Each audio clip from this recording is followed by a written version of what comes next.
నమస్తే. ఈ సుగాలి ప్రీతి కేసు పవన్ కళ్యాణ్ గారికి ఒక పెద్ద గుణపాఠం.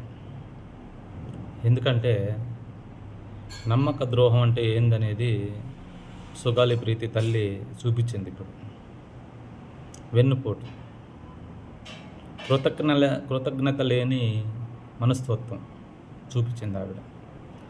కళ్యాణ్ గారికి ప్రతి మనిషి బాధపడుతుంటే చూడలేని మనస్తత్వాన్ని కఠినంగా మార్చుకోవాలి ఇంకా కళ్యాణ్ గారు.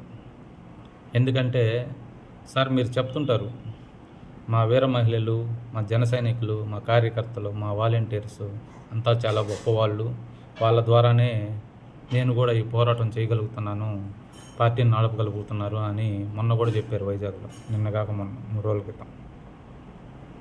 అయితే వాలంటీర్స్ కానీ, కార్యకర్తలు కానీ, జన సైనికులు కానీ, వీర మహిళలు కానీ ఏ రోజు మిమ్మల్ని మాకు అది కావాలి, ఇది కావాలి అని అడగల.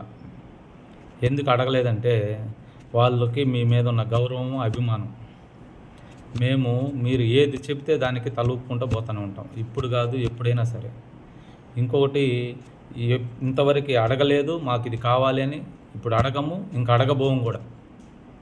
ఎల్లకాలం ఇంకా మిమ్మల్ని మాకు అది కావాలి, ఇది కావాలని ఎప్పుడూ అడగం.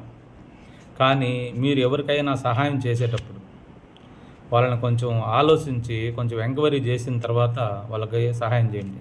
ఎందుకంటే ఆవిడ మిమ్మల్ని నమ్మక ద్రోహం అంటే కృతజ్ఞత లేని ప్రవర్తన ఆమె ప్రవర్తిస్తుంటే మేము చూడలేక ఇళ్లలో కూర్చొని బాధపడాల్సి వస్తుంది.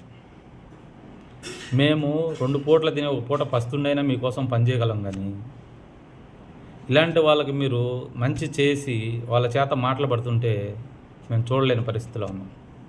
దయచేసి మీకు చెప్పేంత టోలం కాదు, కానీ మీరు దీన్ని ఒక పెద్ద గుణపాఠం లాగా తీసుకొని ఇక మీరు సహాయం చేసేటప్పుడు వాళ్ళు ఎలాంటి వాళ్ళు చేయాలా వద్దా అని ఆలోచించుకొని చేయండి దయచేసి, ప్లీజ్.